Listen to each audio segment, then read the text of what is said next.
사람들은 건강하게 살고 싶어 하기 때문에 암 이야기하는 것을 그다지 좋아하지 않지만 여전히 많은 사람들이 암에 걸리며 고생하면서 죽어가고 있기 때문에 피하는 것이 능사가 아닐 것입니다. 특히 우리나라에는 간암 사망자가 상당히 많기 때문에 미리 예방하고 적절히 치유하는 것은 매우 중요합니다.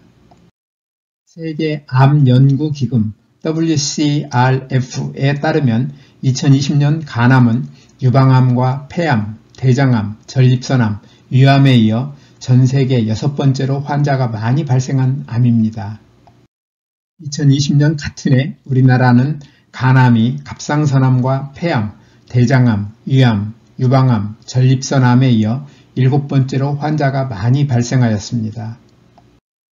통계청에 따르면 우리나라에서 간암으로 사망한 사람은 2000년 1137명에서 증가하다가 2015년 이후 다소 줄어 최근에는 1500명 수준을 유지하고 있으며 간암 사망자의 비율은 2000년 4.08%에서 최근에는 3.23%까지 떨어졌으나 여전히 2% 이하인 세계 평균보다 훨씬 높습니다. 통계청에 따르면 2021년 간암과 간내 담관암으로 사망한 사람은 1255명으로 폐암에 이어 두 번째로 많았으며 대장암과 위암, 췌장암이 그 뒤를 잇고 있습니다.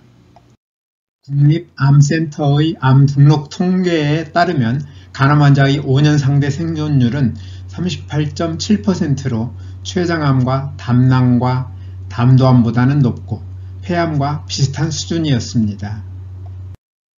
이처럼 암 치료 기술이 발전함에도 불구하고 간암 환자의 생존율이 상대적으로 낮은 이유는 무엇일까요? 먼저 간암 환자에 대한 치료 방법을 살펴보겠습니다. 간암의 치료는 수술치료와 비수술치료로 나눌 수 있으며 수술치료는 간 절제술과 간 이식이 있는데 치료 효과가 가장 좋은 암을 절제하는 수술을 최우선으로 하고 있습니다. 간은 기능에 비하여 매우 크기 때문에 남아있는 부위가 건강할 경우 전체의 70 내지 80%까지 절제하여도 2주 정도 지나면 원래의 크기로 회복될 정도로 재생이 잘 되므로 남아있는 간에 암세포가 없으면 가장 효과적인 치료 방법이 될 수 있으며 결과적으로 생존율도 높을 것입니다.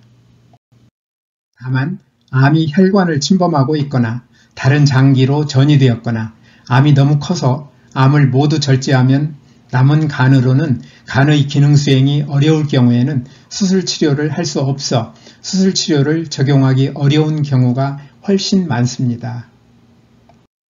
간 절제술로 치료하기 어려울 때 간 이식 수술을 하는 경우가 있는데 암이 혈관을 침범하고 있거나 다른 장기로 전이되었거나 암이 너무 크거나 많은 경우에는 간 이식 수술도 어려우며 우리나라에서는 장기 기증이 활성화되어 있지 않아 생체 간 이식이 많이 이루어지고 있습니다.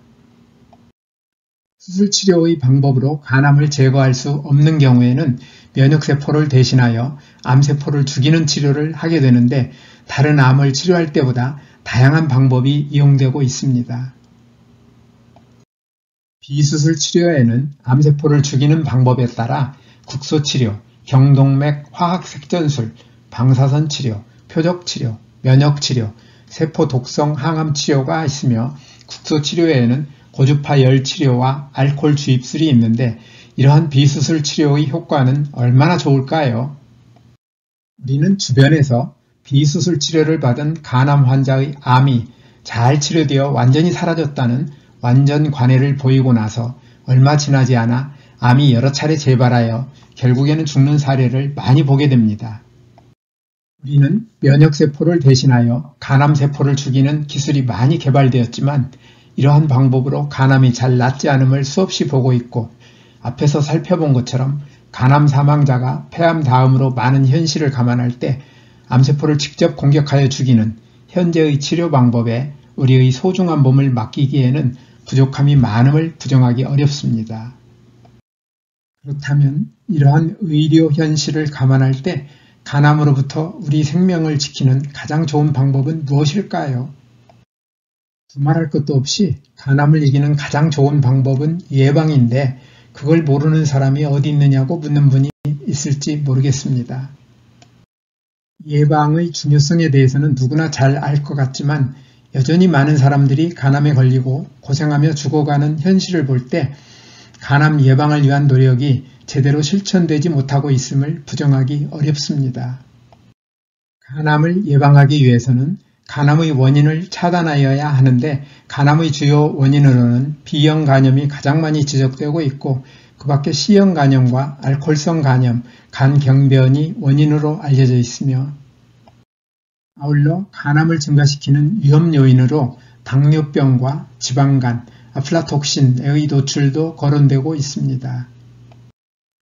이처럼 알려져 있는 간암의 원인과 위험 요인을 낮추어 간암을 예방하기 위해서는 먼저 B형 간염과 C형 간염을 예방할 수 있도록 제 영상 116편에서 말씀드린 것처럼 B형 간염 예방접종을 하고 B형 간염과 C형 간염 바이러스의 전염 경로를 차단하도록 평소에 위생에 힘써야 하며 간염 바이러스에 감염되어도 간염에 걸리지 않도록 평소에 면역력을 높게 유지하는 생활 습관을 가져야 합니다. 다음으로 알코올성 간질환에 걸리지 않도록 지나친 음주를 하지 말아야 하며 지방간을 예방하기 위하여 지나친 음주를 자제하고 비만과 당뇨병, 고지혈증의 예방과 치유를 위해 최선을 다해야 하고 자가면역성 간염 등을 예방하기 위해서도 힘써야 합니다. 그런데 앞에서 말씀드린 간암 예방을 위한 노력이 간암의 예방에 큰 성과가 있겠지만 그렇다고 그 노력이 완벽할 수는 없으므로 간암 발생을 100% 막지는 못할 것인데 그럴 때 기존의 간암 치료에 맡기는 것보다 좋은 방법이 있을까요? 물론입니다. 기존의 간암 치료의 효과가 제한적인 이유는 기존의 치료 방법이 암세포를 직접 공격하여 죽이는 과정에서 원래 우리 몸 안에서 암세포를 억제하는 기능을 수행하는 면역세포의 자연 치유력을 심각하게 훼손시키기 때문입니다. 제가 지난 119번째 영상에서 말씀드린 것처럼 암을 치유하기 위해서는 암 도우미 활동을 줄이고 생명 도우미 활동을 늘려 면역력을 회복시켜야 하는데 대부분의 암 치료 방법은 암세포를 직접 죽여 암이 작아짐으로 암을 낫게 하는 데 도움이 될 것처럼 보이지만 암세포를 완전히 제거하지 못한 상태에서 다른 한편으로 면역세포의 활동을 심각하게 훼손하여 암세포의 성장 환경을 크게 도와주기 때문입니다. 우리가 암에 걸릴 때 반드시 기억해야 할 일이 있습니다. 암세포는 비록 나쁘게 변질되었을지라도 일부에서 들어온 세균이나 바이러스와 달리 내 몸의 세포이기 때문에 어떤 물질로 정상세포와 암세포를 정확하게 구분하여 암세포만을 죽이는 것은 현실적으로 매우 어려우며 안타깝게도 아직까지 그런 방법은 없습니다. 정상세포와 암세포를 구분하여 암세포만을 죽이는 것은 면역세포만이 할 수 있는 일이기 때문에 암을 치유하는 가장 좋은 방법은 면역세포가 본래의 기능을 회복할 수 있도록 도와주어야 하는데 그것이 바로 암 도우미 활동을 줄이고 생명 도우미 활동을 늘리는 것입니다. 암 도우미 활동을 줄이고 생명 도우미 활동을 늘리는 것이 너무 추상적이지 않느냐고요? 그렇지 않습니다. 뉴스타트가 바로 그것입니다. 우리가 암세포를 대할 때 반드시 반성해야 할 일이 있습니다. 왜냐하면 정상세포가 변질되어 암세포로 바뀐 원인에는 우리의 잘못된 생활이 세포 안의 유전자가 정상적으로 일하기 어렵게 만든 측면이 있는데 이러한 생활이 바로 암 도우미 활동인 것입니다. 따라서 암세포를 미워하며 공격하여 죽이려 하지 말고 오히려 원인을 제공한 데 대해 미안해하고 사랑으로 다스려야 하는데 이러한 활동이 바로 생명 도우미 활동인 것입니다. 암 도우미 생활을 줄이고 생명 도우미 생활을 늘려 내 몸 안의 최고 명의를 행복하게 만드는 삶이 바로 뉴스타트입니다. 우리가 암 도우미 활동을 줄이고 생명 도우미 활동을 늘리는 뉴스타트 생활을 하게 되면 면역세포가 정상적인 기능을 회복하게 되므로 간암의 예방과 치유에 큰 도움이 될 것입니다. 뉴스타트 생활에서 특히 생명식에 있어서는 과일과 채소, 곡식을 포함한 식물성 음식을 골고루, 통째로 충분히 먹는 것과 아울러 과잉 섭취할 경우 많은 문제를 일으키는 설탕을 포함하여 가공이나 정제된 나쁜 탄수화물, 포화지방과 트랜스지방, 소금과 알코올 섭취를 줄이는 것이 중요합니다. 또한 뉴스타트의 나머지 항목인 운동, 물, 햇빛, 절제, 공기, 휴식, 신뢰와 사랑을 잘 실천하되 규칙적으로 적절히 운동하는 습관을 가지며 물은 식사 시간과 분리하여 충분히 마시고 햇빛은 자외선이 강하지 않은 시간을 이용하여 하루 10분 정도 꾸준히 쬐도록 하며 공기는 산소의 농도가 높으며 오염되지 않은 맑은 공기로 깊이 들이마시도록 하고 특히 담배 연기나 미세먼지에 주의하여야 합니다. 아울러 충분한 휴식을 통하여 손상된 몸과 마음이 잘 회복될 수 있도록 적절한 휴식과 충분한 잠을 자도록 하고 스트레스를 적절히 해소하는 것도 중요합니다. 오늘도 끝까지 영상을 시청해 주셔서 대단히 감사합니다.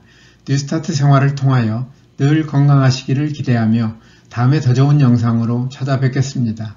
여러분의 소중한 의견을 남겨주세요. 구독과 좋아요 부탁드립니다.